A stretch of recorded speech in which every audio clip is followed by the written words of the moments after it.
Welcome to the study stream. आज date है 28 फरवरी 2024 और 28 फरवरी 2024 के करंट अफेयर से जितने भी इम्पोर्टेंट क्वेश्चन बने हैं इस वीडियो में डिस्कस करेंगे।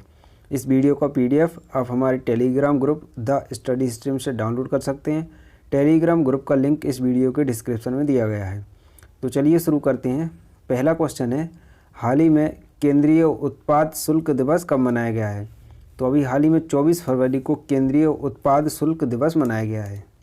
तो हर साल 24 फरवरी के दिन देश में केंद्रीय सीमा उत्पाद दिवस मनाया जाता है।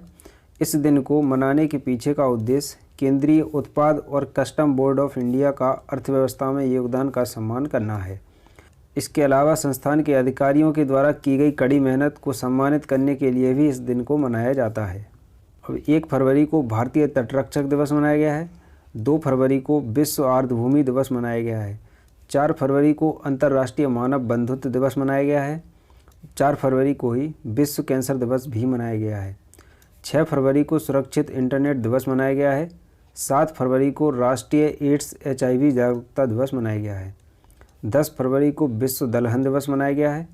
11 फरवरी को राष्ट्रीय कृमि मुक्ति दिवस मनाया गया है। 12 फरवरी को अंतर्राष्ट्रीय डार्विन दिवस मनाया गया है और 13 फरवरी को विश्व रेडियो दिवस मनाया गया है। 15 फरवरी को अंतर्राष्ट्रीय बाल कैंसर दिवस मनाया गया है और 15 फरवरी को ही विश्व मानव विज्ञान दिवस भी मनाया गया है। 17 फरवरी को वैश्विक पर्यटन लचीलापन दिवस मनाया गया है। 18 फरवरी को विश्व व्हेल दिवस मनाया गया है। 19 फरवरी को छत्रपति महाराज शिवाजी की जयंती मनाई गई है। 20 फरवरी को विश्व सामाजिक न्याय दिवस मनाया गया है। 22 फरवरी को विश्व चिंतन दिवस मनाया गया है और 23 फरवरी को विश्व शांति और समझ दिवस मनाया गया है। नेक्स्ट क्वेश्चन है, हाल ही में किसे महाराष्ट्र भूषण पुरस्कार से सम्मानित किया गया है? तो ये हैं अशोक सराफ, इन्हें अभी हाल ही में महाराष्ट्र भूषण पुरस्कार से सम्मानित किया गया है। तो मराठी और हिंदी फिल्मों के दिग्गज अभिनेता अशोक सराफ को महाराष्ट्र भूषण पुरस्कार से सम्मानित किया गया है। उन्हें मराठी और हिंदी सिनेमा सहित मराठी थिएटर में उनके उत्कृष्ट योगदान के लिए राज्य के इस सर्वोच्च पुरस्कार से सम्मानित किया गया है। मुख्यमंत्री एकनाथ शिंदे ने उन्हें यह पुरस्कार प्रदान किया है। अभिनेता ने कई मराठी के साथ कई हिंदी फिल्मों में भी अपनी परफॉर्मेंस से दर्शकों के दिलों में खास जगह बनाई है। शशि थरूर को फ्रांस के सर्वोच्च नागरिक सम्मान Chevalier de la Legion d'Honneur से सम्मानित किया गया है। 77वें बाफ्टा अवार्ड्स 2024 में सर्वश्रेष्ठ फिल्म का अवार्ड ओपनहेमर ने जीता है। 58वें ज्ञानपीठ पुरस्कार से गुलजार और राम भद्राचार्य को सम्मानित किया जाएगा। KPP नाम्बियार पुरस्कार से S सोमनाथ को सम्मानित किया गया है। नेक्स्ट क्वेश्चन है, हाल ही में NTPC रिन्यूएबल एनर्जी लिमिटेड की पहली सौर ऊर्जा परियोजना का परिचालन कहाँ शुरू हुआ है? तो अभी हाल ही में राजस्थान के छतरगढ़ में NTPC रिन्यूएबल एनर्जी लिमिटेड की पहली सौर परियोजना का परिचालन शुरू हुआ है। राजस्थान के छतरगढ़ में NTPC रिन्यूएबल एनर्जी लिमिटेड की प्रथम सौर ऊर्जा परियोजना ने 21 फरवरी 2024 को वाणिज्यिक संचालन कार्य शुरू करने की घोषणा की है। छतरगढ़ में NTPC रिन्यूएबल एनर्जी लिमिटेड ने 70 मेगावाट क्षमता का वाणिज्यिक संचालन कार्य प्रारंभ किया है। यह परियोजना प्रति वर्ष 370 मिलियन यूनिट ऊर्जा उत्पन्न करने के लिए शुरू की गई है। यह परियोजना 60,000 घरों के लिए पर्याप्त है। इसके साथ ही यह प्रति वर्ष 3 लाख टन कार्बन डाइऑक्साइड उत्सर्जन की बचत और 1000 MMTPA पानी का संरक्षण भी करती है। आइए जानते हैं राष्ट्रीय ताप विद्युत निगम लिमिटेड क्या है। तो यह एक कंपनी है, इसकी स्थापना 1975 में की गई थी। इसका मुख्यालय नई दिल्ली में है। NTPC भारत की सबसे बड़ी विद्युत कंपनी है जिसकी कुल स्थापित क्षमता 73 गीगावाट से अधिक है। NTPC समूह की वर्ष 2032 तक 60 गीगावाट RE क्षमता की योजना है। वर्तमान में यह 20+ गीगावाट की पाइपलाइन पर काम कर रहा है। इनमें से 3 गीगावाट से अधिक परिचालन क्षमता है। इसका उद्देश्य नवाचार द्वारा संचालित किफ़ायती, कुशल और पर्यावरण के अनुकूल तरीके से विश्वसनीय बिजली तथा संबंधित समाधान प्रदान करना है। मई 2010 में इसे महारत्न कंपनी घोषित किया गया था। राजस्थान की राजधानी है जयपुर। राजस्थान के मुख्यमंत्री हैं भजन लाल शर्मा और राजस्थान के राज्यपाल हैं कालराज मिश्रा। राजस्थान के राष्ट्रीय उद्यान की बात करें तो रणथंभौर राष्ट्रीय उद्यान, केवलादेव राष्ट्रीय उद्यान, सरिस्का राष्ट्रीय उद्यान, थार राष्ट्रीय उद्यान और मुकुंदरा राष्ट्रीय उद्यान यहाँ के प्रमुख राष्ट्रीय उद्यान है। राजस्थान की जनजातियां हैं मीणा, सहरिया, सांसी, गरासिया, भील, बंजारा तथा कोली। राजस्थान के लोक नृत्य हैं झूमर, फूंदी, पनिहारी, जिंदाद, नेजा तथा गणगौर। राजस्थान में 25 लोकसभा की सीटें हैं और 10 राज्यसभा की सीटें हैं। नेक्स्ट क्वेश्चन है, हाल ही में भारतीय मूल की किस महिला को टाइम्स मैगजीन ने पर्सन ऑफ द ईयर चुना है? तो ये हैं लीला नायर, और इन्हें अभी हाल ही में टाइम मैगजीन ने पर्सन ऑफ द ईयर चुना है। तो टाइम मैगजीन ने women person of the year 2024 की लिस्ट जारी की है। इस साल मैगजीन ने दुनिया की 12 महिलाओं को शामिल किया है। भारतीय मूल की महिला लीला नायर को मैगजीन में जगह मिली है। इस लिस्ट में बारबी फिल्म की डायरेक्टर ग्रेटा गार्गिन को भी शामिल किया गया है। इस लिस्ट में शामिल टेनिस प्लेयर कोको गॉफ 2023 की सबसे महंगी खिलाड़ी रही हैं। नेक्स्ट क्वेश्चन है, हाल ही में कौन भारतीय मूल के पहले बीबीसी चेयरमैन बने हैं? तो ये हैं समीर शाह, और ये अभी हाल ही में भारतीय मूल के पहले बीबीसी चेयरमैन बन गए हैं। तो यूके सरकार ने ब्रिटिश ब्रॉडकास्टिंग कॉरपोरेशन यानी कि बीबीसी के नए अध्यक्ष के रूप में सेवा करने के लिए समीर शाह को चुना है। 71 वर्षीय मीडिया कार्यकारी शाह का जन्म महाराष्ट्र के औरंगाबाद में हुआ था और 1960 में ब्रिटेन आ गए थे। मीडिया उद्योग में 4 दशकों से अधिक के अनुभव के साथ शाह ने विभिन्न पदों पर कार्य किया है, जिसमें बीबीसी में गैर कार्यकारी निदेशक के रूप में भी कार्यकाल भी शामिल है। उपेंद्र द्विवेदी ने सेना के उप प्रमुख का पदभार संभाला है। नवाब सलाम को इंटरनेशनल कोर्ट ऑफ जस्टिस का नया अध्यक्ष चुना गया है। बोइंग डिफेंस इंडिया के प्रबंध निदेशक निखिल जोशी बने हैं। SBI कैपिटल्स मार्केट का नया MD CEO बराह बंसल को नियुक्त किया गया है। नेक्स्ट क्वेश्चन है, हाल ही में किस देश में मोबाइल वर्ल्ड कांग्रेस 2024 का आयोजन होगा? तो अभी हाल ही में स्पेन में मोबाइल वर्ल्ड कांग्रेस 2024 का आयोजन होगा। तो मोबाइल वर्ल्ड कांग्रेस दुनिया का सबसे बड़ा टेक इवेंट होता है। इस इवेंट को हर साल आयोजित किया जाता है, जिसमें दुनिया भर की टेक कंपनियां अपनी अपनी इनोवेटिव टेक्नोलॉजी के साथ नए प्रोडक्ट्स या सर्विसेज लेकर आती हैं। इस बार का मोबाइल वर्ल्ड कांग्रेस यानी कि MWC स्पेन के शहर बार्सिलोना में आयोजित किया जा रहा है। यह इवेंट 26 फरवरी से शुरू होगा और 29 फरवरी तक चलेगा। स्पेन की बात करें तो ये है यूरोप महाद्वीप, और यूरोप महाद्वीप में एक देश है स्पेन, यहाँ पे इसकी लोकेशन है। स्पेन की राजधानी है मैड्रिड। स्पेन के राष्ट्रपति हैं पेड्रो सांचेज और स्पेन की करेंसी है यूरो।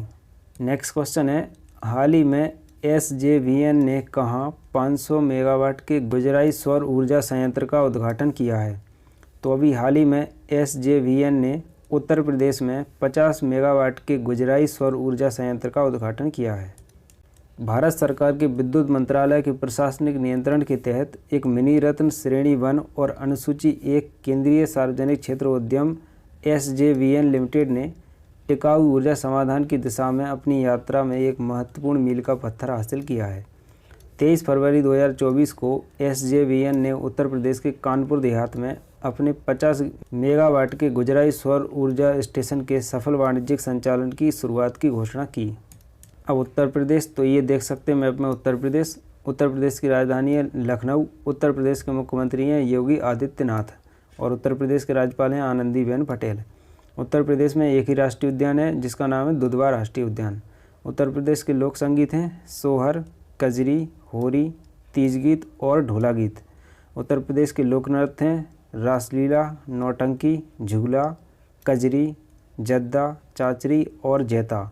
उत्तर प्रदेश के लोकनाट्य की बात करें तो नौटंकी और रासलीला यहाँ के लोकनाट्य हैं। उत्तर प्रदेश की जनजातियाँ हैं गोंड, भोटिया, जौनसारी, थारूभंगी, राजी और भोक्सा। मुख्यमंत्री कन्या सुमंगला योजना का अनुदान 15,000 से बढ़ाकर 25,000 किया जाएगा। उत्तर प्रदेश ने देश में पहली बार सेमीकंडक्टर नीति लागू की है। 67वीं Akhil Bharatiya police duty meet Lucknow में आयोजित की गई है।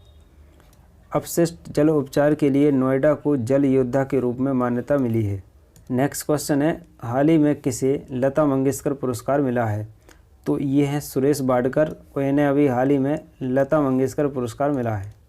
तो महाराष्ट्र के कोल्हापुर के एक साधारण परिवार से आने वाले वाडकर अपने युवा दिनों में एक पहलवान थे। और फिर 1976 में गायन प्रतियोगिता जीतने से पहले मुंबई में एक संगीत शिक्षक के रूप में कार्य कर रहे थे। उन्हें 1977 में दिवंगत संगीत निर्देशक रविंद्र जैन के साथ पार्श्व गायन का पहला मौका मिला था। उनके शुरुआती हिट नंबर थे सोना करे झिलमिल झिलमिल, पहली फिल्म का ये गाना था। सीने में जलन, जिसने लता मंगेशकर का ध्यान खींचा और उन्होंने उस समय के अन्य शीर्ष संगीतकारों से उनकी सिफारिश की। नेक्स्ट क्वेश्चन है, हाल ही में कार्यस्थल पर हिंसा और उत्पीड़न को समाप्त करने के लिए इंटरनेशनल लेबर ऑर्गेनाइजेशन कन्वेंशन को मंजूरी देने वाला पहला एशियाई देश कौन बना है? तो अभी हाल ही में फिलीपींस कार्यस्थल पर हिंसा और उत्पीड़न को समाप्त करने के लिए इंटरनेशनल लेबर ऑर्गेनाइजेशन कन्वेंशन को मंजूरी देने वाला पहला एशियाई देश बन गया है। अब फिलीपींस, तो ये देख सकते हैं मैप में, फिलीपींस प्रशांत महासागर में एक द्वीपीय देश है। फिलीपींस की राजधानी मनीला है। फिलीपींस के राष्ट्रपति हैं बोंगबोंग मार्कोस और फिलीपींस की करेंसी है फिलीपीन पेसो। नेक्स्ट क्वेश्चन है, हाल ही में किस राज्य सरकार ने मुस्लिम मैरिज एंड डिवोर्स एक्ट को ख़त्म किया है? तो अभी हाल ही में असम सरकार ने मुस्लिम मैरिज एंड डिवोर्स एक्ट को ख़त्म कर दिया है। अब असम, तो ये देख सकते हैं मैप में असम की राजधानी है दिसपुर। असम के मुख्यमंत्री हैं हेमंता बिस्वा शर्मा और असम के राज्यपाल हैं गुलाब चंद कटारिया। असम में काजीरंगा राष्ट्रीय उद्यान, मानस राष्ट्रीय उद्यान, नामेरी राष्ट्रीय उद्यान, औरंग राष्ट्रीय उद्यान, देहंग पटकाई राष्ट्रीय उद्यान और डिब्रू सेखोवा राष्ट्रीय उद्यान स्थित हैं। असम के लोकनृत्य हैं बिहू, बिछुआ, खेल गोपाल, कली गोपाल, नागा नृत्य, बुंगूरम्बा और अंकिया नाट्य। असम के लोक संगीत की बात करें तो बिहनाम, ओइनित्तुम यहाँ के प्रमुख लोक संगीत हैं। असम की जनजातियाँ हैं दिमारा, कोछारी, बोडो, अबोर, मेकेर, कार्बी, नागा और लुसाई। प्रधानमंत्री मोदी ने गुवाहाटी में खेलो इंडिया यूनिवर्सिटी गेम्स के चौथे संस्करण का उद्घाटन किया है। काजी नेम को असम के राजकीय फल के रूप में मान्यता दी गई है। असम की कैबिनेट ने जादुई उपचार पर प्रतिबंध लगाने वाले विधेयक को मंजूरी दे दी है और असम के राज्य परिवहन निगम ने भारत की पहली 100% इलेक्ट्रिक बाइक टैक्सी शुरू की है। नेक्स्ट क्वेश्चन है, हाल ही में किसे FATF की वित्तीय अपराध निगरानी सूची से हटा दिया गया है? तो अभी हाल ही में UAE को FATF की वित्तीय अपराध निगरानी सूची से हटा दिया गया है। FATF की बात करें तो FATF एक अंतर सरकारी निकाय है। इसकी स्थापना 1983 में की गई थी। वैश्विक लेवल पर मनी लॉन्ड्रिंग की समस्या के समाधान के लिए G20 के शिखर सम्मेलन में इसकी स्थापना की गई थी। इसका हेडक्वार्टर है पेरिस में। अब कल जो क्वेश्चन पूछा गया था उसका आंसर है, हाल ही में किसे दादा साहब फाल्के इंटरनेशनल अवार्ड में बेस्ट एक्टर का अवार्ड मिला है? तो बॉलीवुड के फेमस स्टार जिन्हें किंग खान के नाम से जाना जाता है, शाहरुख खान को दादा साहब फाल्के इंटरनेशनल अवार्ड में बेस्ट एक्टर का अवार्ड मिला है। अब कल की क्लास पे आधारित एक क्वेश्चन है, हाल ही में किसने भारत का सबसे बड़ा ड्रोन पायलट प्रशिक्षण संस्थान लॉन्च किया है? तो इस क्वेश्चन का आंसर आपको कमेंट बॉक्स में लिखना है। अगर आप कल की क्लास किए होंगे तो आप इस क्वेश्चन का आंसर डेफिनेटली दे पाएंगे। तो ये थे आज के करंट अफेयर के इम्पोर्टेंट क्वेश्चंस। अगर आपको ये वीडियो पसंद आया है तो इस वीडियो को लाइक करें, अपने दोस्तों के साथ शेयर करें और प्लीज़ इस चैनल को सब्सक्राइब करके हमारा सपोर्ट करें। Thank you.